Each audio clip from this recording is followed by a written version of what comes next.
Hey guys, আসসালামু আলাইকুম। কি অবস্থা সবার? আজকে আমরা বাংলাদেশ বনাম শ্রীলঙ্কা ফার্স্ট ইনিংস টেস্ট ম্যাচটি উপভোগ করব।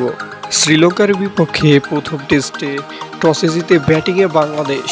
প্রথম টেস্টের একাদশে নেই মিরাজ, দুই স্পিনার ও দুই পেসার নিয়ে মাঠে বাংলাদেশ। সতীর্থদের গার্ড অফ অনার পেলেন অ্যাঞ্জেলো ম্যাথুইস, 0 রানে প্যাভিলিয়নে এনামুল হক বিজয়। গোল্ডেন ডাক ফার্স্ট টেস্ট থারিন্দুর বলে ক্যাচ আউট হয়ে 14 রানে থামলেন সাদমান। সেই থারিন্দুর বলে সাদমানের পর আউট মমিনুল হক। মুশফিকের সঙ্গে ম্যাথুজের দারুণ এক মুহূর্ত। প্রথম সেশনে 3 উইকেট হারিয়ে 90 রান বাংলাদেশের। মুশফিক ও শান্তর 100 রানের জুটি। টেস্টে নিজের ষষ্ঠ শতক তুলে নিলেন নাজমুল হোসেন শান্ত এবং ফার্স্ট ইনিংসে দিন শেষে মুশফিকুর রহিমের ব্যাটে অপরাজিত 105 রানের ইনিংস এবং প্রথম দিনে 136 রানে অপরাজিত থাকলেন নাজমুল হোসেন শান্ত।